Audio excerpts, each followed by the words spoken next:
Hello and welcome to BYJU'S Exam Prep IAS, presenting to you the daily quiz for 25th of January 2022.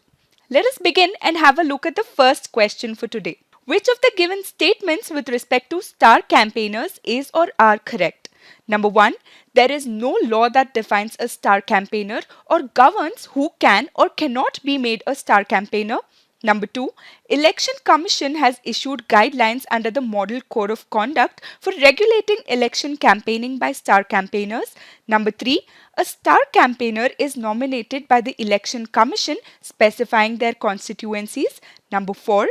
A recognized political party can have 30 star campaigners and an unrecognized registered political party can have 15. Before we discuss the answer, pause the video and mark the correct answer. Let us know in the comment section how many answers you could get right. Who is a star campaigner? A star campaigner is a celebrity vote seeker in an election for a particular party. So who can be a star campaigner then? This person can be anyone, a politician, a film star or any popular personality. Statement number 1 here says that there is no law that governs who can or cannot be made a star campaigner and there is no law that defines a star campaigner, and this is absolutely correct.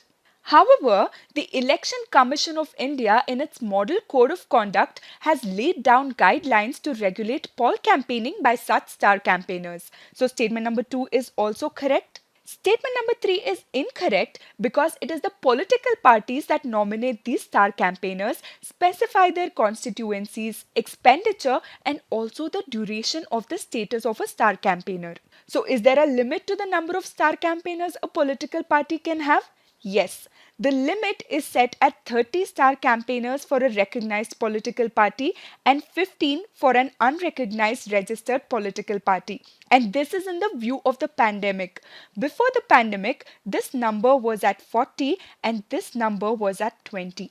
Therefore, the right answer to our question would be option C, as only statement 3 is the incorrect statement. A task for you for today is to let us know the difference between a recognized political party and an unrecognized but registered political party.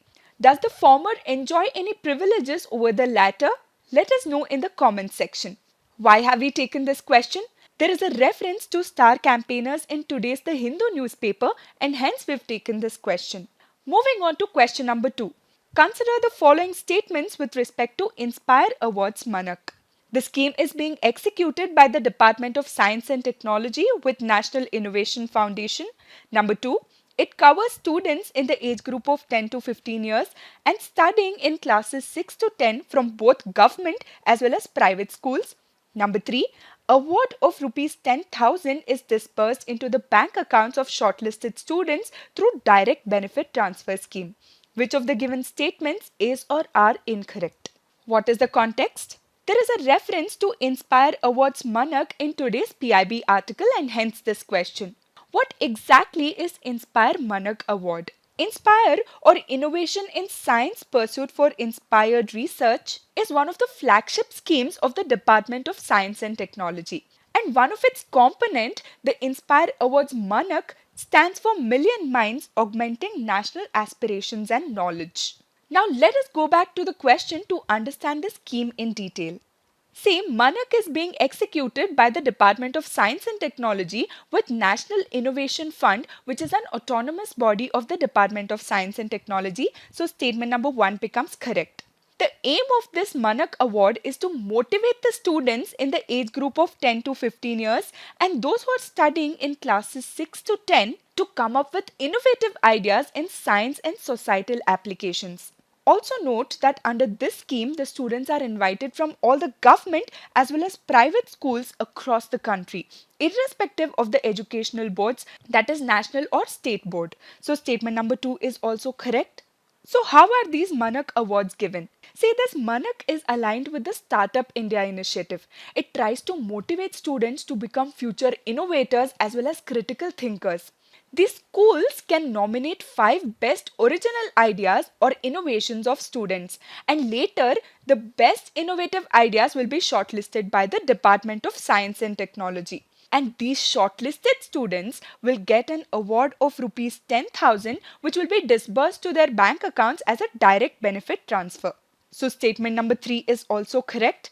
Therefore, the right answer to our question would be option D, none of the above, because the question is asking us for incorrect statements. Moving on to question number 3. Minsk Agreements often seen in news were signed between option A, Russia and the United States of America, option B, Russia and Belarus, option C, Russia and Ukraine, option D, Russia and Crimea. Why this question? According to an article in the Hindu newspaper today, in the backdrop of Russia-Ukraine crisis, NATO has sent ships and fighter jets to support the Europe's eastern defenses. And it is in this context that we've taken this question. See, the Minsk Agreements were designed to end a separatist war by Russian speakers in eastern Ukraine. In the year 2014, Ukraine and Russian-backed separatists agreed on a 12-point ceasefire deal in the capital of Belarus, that is Minsk. And this is the first of the Minsk Agreements. The second Minsk Agreement was a 13-point agreement between the representatives of Russia, Ukraine, the Organization for Security Cooperation in Europe, and the leaders of two pro-Russian separatist regions. For greater context about Russia-Ukraine crisis, please watch the international relations video that has covered this issue in great detail. The link is on the top right corner of your screen. So the right answer to our question would be option C, Russia and Ukraine. Moving on to question number 4. Birbala Kanaklata Barua is famous for taking part in which of the following movements during the Indian freedom struggle? Option A, Civil Disobedience Movement. Option B, Salt Satyagraha. Option C, Non-Cooperation Movement. Option D, Quit India Movement. What is the context? There is a mention of Birbala Kanaklata Barua in today's PIB article, and that is why we've taken this question.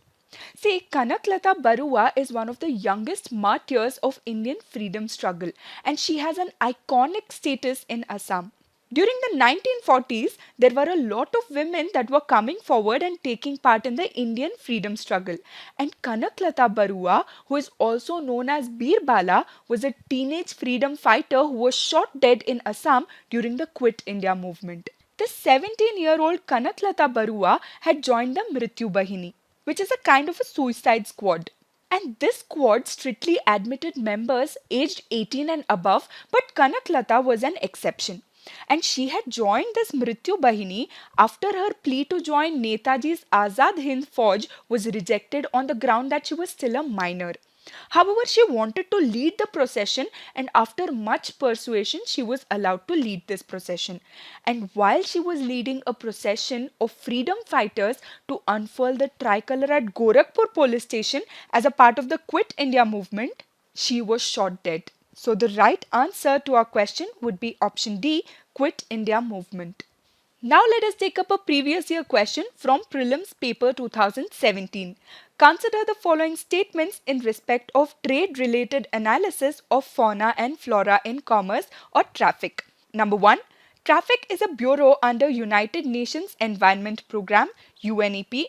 Number 2, the mission of traffic is to ensure that trade in wild plants and animals is not a threat to the conservation of nature. Which of the above statements is or are correct? See, this traffic is a non-governmental organization that works globally on trade in wild animals as well as plants. It works in the context of sustainable development and conservation of biodiversity. So its main aim is to ensure that this trade does not pose any threat to the nature. So statement number 2 is correct. Now coming to statement 1. Statement 1 is incorrect because traffic is a joint program of Worldwide Fund for Nature and International Union for Conservation of Nature. Therefore, the right answer is option B, 2 only. Now let us take up the fact of the day for today, which is National Girl Child Day. What is the context? On the 24th of every year, India celebrates her daughters. Yes, the National Girl Child Day is celebrated across the country on this day. It was first initiated by the Ministry of Women and Child Development in the year 2008. This day, that is the National Girl Child Day, is celebrated with multiple objectives such as removing gender biases, increasing the awareness of rights of a girl child, importance of educating girls, their health and nutrition, and also provide them equal support and opportunities. And several steps have been taken by the Government of India to ensure this. Let us take a look at this one by one. The first of the initiatives is the campaign to save the girl child, and this aims at strictly preventing female feticide. The second one is the Beti Bachao Beti Padhao scheme. This scheme, launched in 2015, translates to Save the Girl Child and Educate the Girl Child. This scheme aims at achieving the goals of preventing sex selective elimination, improving the child sex ratio, and encouraging schooling and education of girl child. So why was this scheme launched? The census data of 2011 called for urgent action in this regard, because this very census highlighted that the girl child was increasingly being excluded from life itself.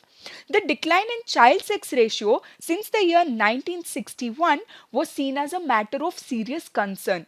That is, from 976 in 1961, it had dropped down to 918 in 2011, and this reflected the low status of women in our Indian society.